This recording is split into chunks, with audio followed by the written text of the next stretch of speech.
Assalamu alaikum guys, welcome back. Let's get into it. Do you think Israel is behaving? Some people have suggested that it's starting to behave like a rogue state. Do you think that it is? Well, I'm very careful what I say about Israel because if you cross an imperceptible line, you fetch up being accused of anti-Semitism. I don't think it's anti-Semitic to criticize Netanyahu. I don't think it's anti-Semitic to criticize the way that the Palestinians have been treated in Gaza and the West Bank. And I don't think it's in Israel's interest to treat them in that way. Because I think that the only solution in Israel-Palestine is two states. Do you understand those who are concerned that war crimes are being committed? What I'm surprised is that anybody can argue that what Israel have done isn't in breach of international law.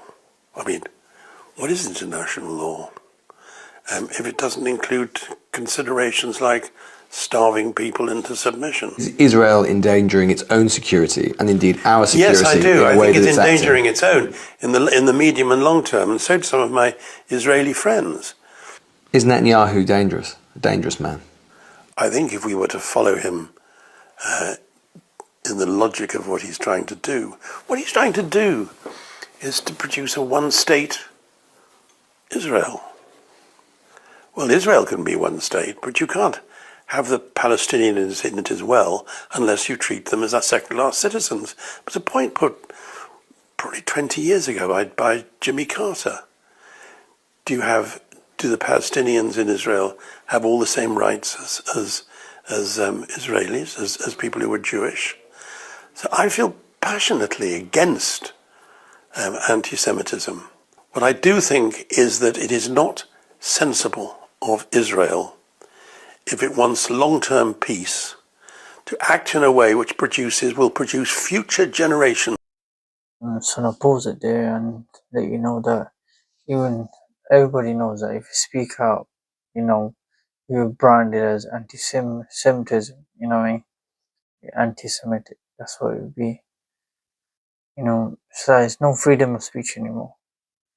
They're cracking down on a lot of people. Even small in Palestine, there could be a chance of you being 14 years in jail. Come on, it's crossing the line, a dictatorship. Come on, you can't speak out against genocide.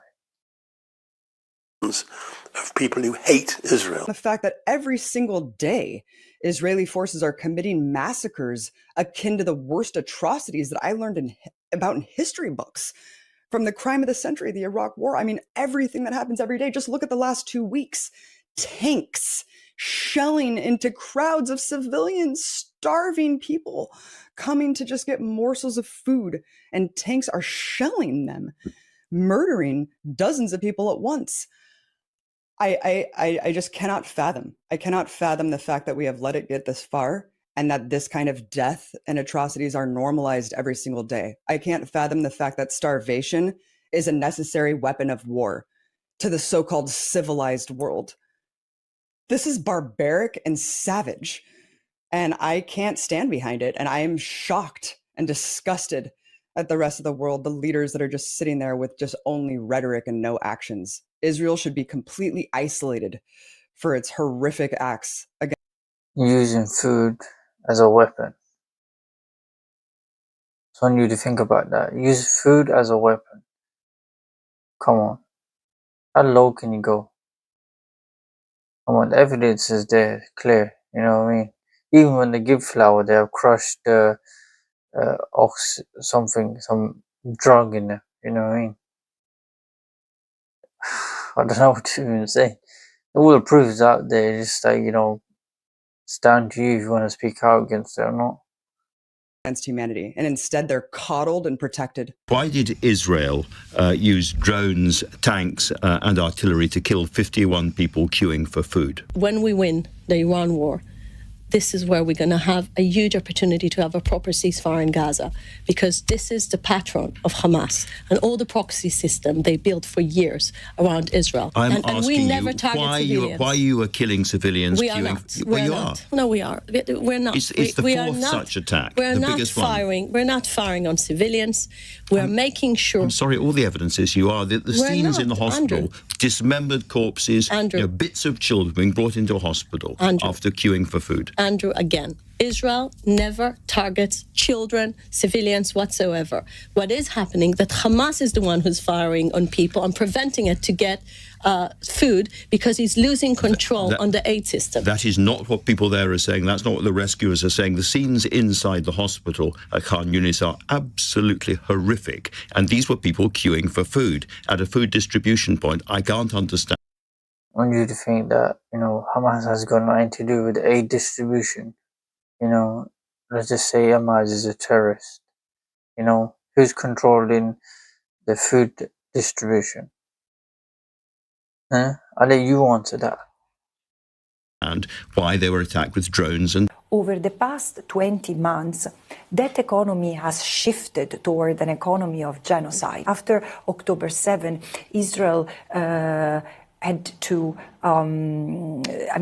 switch all its veer toward an economy of war, declare the deficit, and the financial sector, banks, and other financial institutions have helped Israel gain all the capitals that through selling bonds and getting other finances through other means. This has given the means to Israel to sustain itself, but also the credibility to keep on attracting investments while credit ratings was falling apart. The trust of the market was shrinking. And then the military sector and other parts of the private sector have really profiteered from what has happened, like the weapon industry, the tech industry, have not only helped Israel carry out the destructive assault that it has unleashed against Gaza, but have helped the stock exchange of Israel rise of 179% and amass $220 billion from October 2023 until last month. We've approached them and they have sent us statements to deny this is the case. They say it's untrue. For example, the AI development company Palantir has sent us a statement saying this is unequivocally untrue. I just assessed the reality. I made known my findings and legal assessment to the company. Some of them have engaged in good faith, others have not. But the point is that they seem not to understand the legal framework.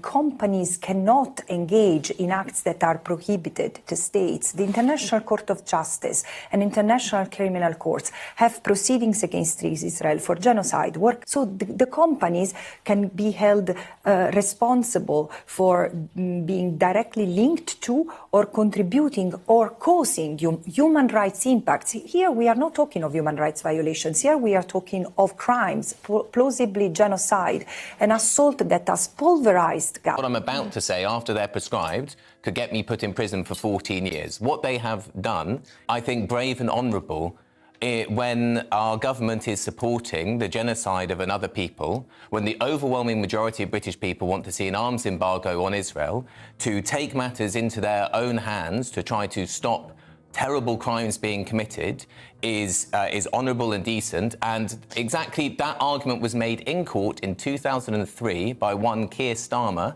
as QC, defending people who did a very similar thing in the run-up to the Iraq War.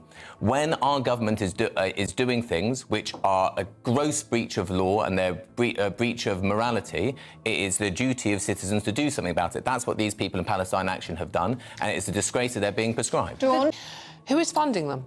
That's what I want to know. Where is this money coming from that funds them? And we know that we have Iranian sleeper cells, actually not that sleepy at the moment, in this country. There have been plenty of arrests, Iranian spies in this country.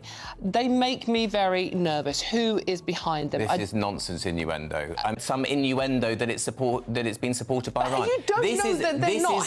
This is nonsense. How many people have I been don't know arrested that they're not funded by Martians. It doesn't mean that I would go on TV and say, well, there are questions to be answered about these Martian funding allegations. Questions to be answered. It's a pure distraction. Where there is questions to be answered is, why is our government continuing to arm and support Israel in crimes which the British people are opposed to? That's a distraction. Why have they attacked Reaper drones, which send out the noise of children crying as the drone comes to then shoot people who go to look after the children? Well, why have they destroyed those things? It's not because Iran has paid them to do so. It's because they are morally disgusted by those weapons, and they are horrified by the fact those weapons are made in Britain. And the jets they destroyed were actually dropping humanitarian aid. They are dropping humanitarian aid. That's one of their roles. No, Britain has flown more surveillance flights over Gaza during this genocide than even the Israeli Air Force or the US American Air Force. Ellie Chowns. Thank you, Madam Deputy Speaker. This is a chilling moment for British democracy. Let's be clear about what is happening here. A political protest group is being silenced. And isn't it hugely ironic that this is being done today, when this morning hundreds of women MPs, including the Home Secretary herself, celebrated in Westminster Hall the 97th anniversary of equal votes for women, a victory won by the suffragettes, themselves a direct action protest group. I have three key points I would like to make today. First, it's a clear overreach to conflate direct action with terrorism. Second, this will have a chilling effect on the democratic rights to free speech and protest. And third, it is utterly cynical of the government to wrap up proscription of Palestine action with proscription of two other clearly terrorist groups. The Terrorism Act 2000 makes it clear that strict proportionality and necessity tests must be met before prescribing any group. But this decision on Palestine action is not necessary or proportionate. And it's not just the members and supporters of Palestine action who are being silenced.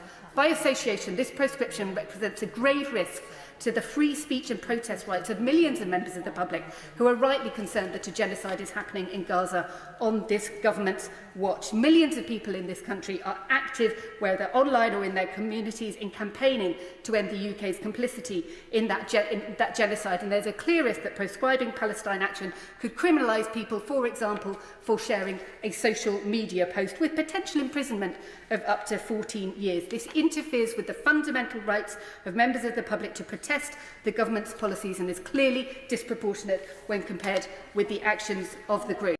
It's hard to negotiate with people who are oriented to wipe you off the face of the earth. From the river to the sea, you can spin that any way you want, but that is what it is. It's so hard not to get frustrated. I'm trying to make peace here, but Dr. Phil, look, last things on this.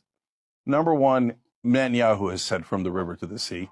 So don't tell me that you don't like from the river to the sea when your prime minister says it.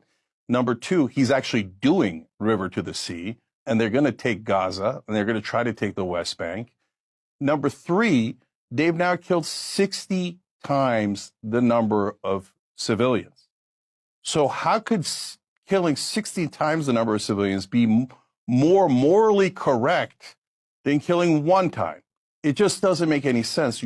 But America's only looking at it from the Israeli perspective. Oh my God, what would you do if you were attacked? Okay, but I'm asking you, what would you do if another race, country, religion, government was oppressing you for 57 years? You have to go to checkpoints. They get humiliated at every checkpoint. They have no rights at all. The settlers have killed 1,000 people in the West Bank. Nothing to do with the Gaza Strip, nothing to do with Hamas. Hamas is not in charge of the West Bank. They kill, oppress, humiliate, and then they go, I can't believe you're mad about it. Oh my God, I can't give you freedom because you don't like Israel. How were they supposed to like Israel? At what point would they have liked Israel? When they drove them from their homes in 1948? When they drove them off their land in the West Bank, the Gaza Strip? At what point, I mean, what kind of perverse logic is, I'm going to brutalize you for for 60 years, but you have to love me. The right-wing government of Israel is a plague upon this earth. Alright guys, I'm going to end the video there. If you're new to the channel, please like, share and subscribe. Assalamu alaikum.